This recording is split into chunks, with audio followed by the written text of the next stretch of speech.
প্রকাশ্যে শাবনূরের হাত দিলেন মেগাস্টার শাকিব খান। হ্যাঁ ভিউয়ার্স, ঠিকই শুনেছেন। সম্প্রতি এক অনুষ্ঠানে সরাসরি শাবনূরের হাত দিয়েছেন শাকিব খান, যা কেউই এই মেগাস্টারের কাছ থেকে একদমই আশা করেনি। কিন্তু কি আর করার, জ্বালা তো আটকে রাখতে পারিনি, তাই না? কারণ দুই বউয়ের কাছ থেকে তো সে অনেক দূরে। না না, এটা আমার কথা না, এটা দর্শকদের কথা। সম্প্রতি একটি বার্থডে পার্টিতে গিয়েছিল শাকিব খান এবং শাবনূর।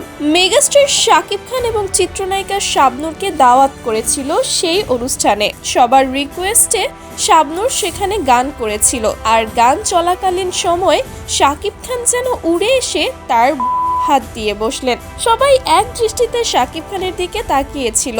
দর্শকেরা বলছে, শাকিব খান এত ভালো অভিনেতা, তার কাছ থেকে কখনোই এমন একটা কাজ আশা করিনি আমরা। চিত্রনায়িকা শাবনূর সিনেমা থেকে বেশ অনেক দিন হলোই অবসর নিয়েছেন। অবসর নেওয়ার সাথে সাথে বাংলাদেশেও নেই তিনি।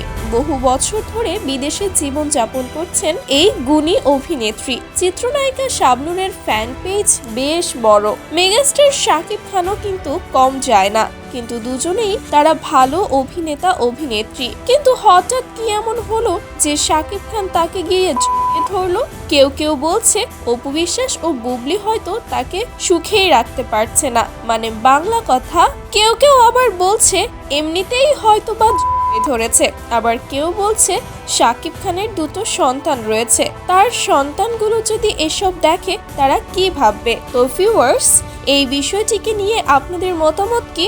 আপনারা কি শাকিব খান ও শাবনূরকে নিয়ে কিছু বলতে চান? অবশ্যই জানাতে পারেন আমাদের কমেন্ট বক্সে।